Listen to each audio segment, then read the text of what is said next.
আজ প্রথমবার ট্রাই করলাম ফিরনি। মার্কেটের মতো ফিরনি বানানোর জন্য প্রথমেই একটু গোবিন্দভোগ চাল নিয়ে নিলাম পাত্রে এবং সেটাকে জল দিয়ে ভিজিয়ে রাখলাম মিনিমাম 15 মিনিটস। তো তারপরে 500 এমএল মতো দুধ ভালো করে বয়েল করে নিচ্ছি।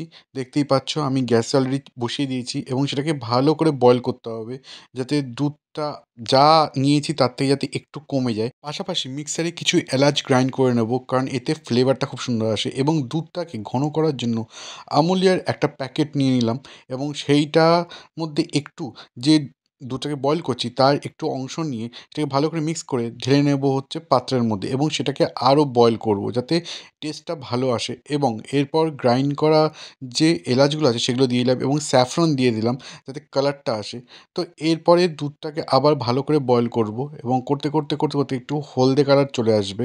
তোমরা দেখতেই পাচ্ছ ধীরে ধীরে ধীরে ধীরে সাদা দুধটা হয়ে যাচ্ছে হলুদ কালারের। তো এবার যেটা করব সেটা হচ্ছে মিক্সারে সেই চাল যেটা ভিজিয়ে রেখেছিলাম সেটাকে জল সমেত গ্রাইন্ড করব এবং তারপরে দিয়ে দেবো 150 থেকে 200 গ্রাম মতো চিনি এবং দিয়ে দুধটাকে আবার বয়েল করব এবং তারপরে লাস্ট যেটা দেবো সেটা হচ্ছে সেই মিক্সার গ্রাইন্ডারে করা চালের গুঁড়োটাকে। তো এটাকে একদম গুঁড়ো অবস্থায় দিয়ে দেবো, একটু জল জল থাকলে ভালো হয়। এবং এটাকে আবার ভালো করে বয়েল করব।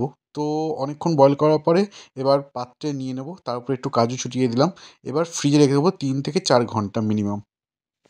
ব্যাস তৈরি হয়ে গেল ফিরনি। তো তোমরাও বাড়িতে এরকম করে ট্রাই করতে পারো।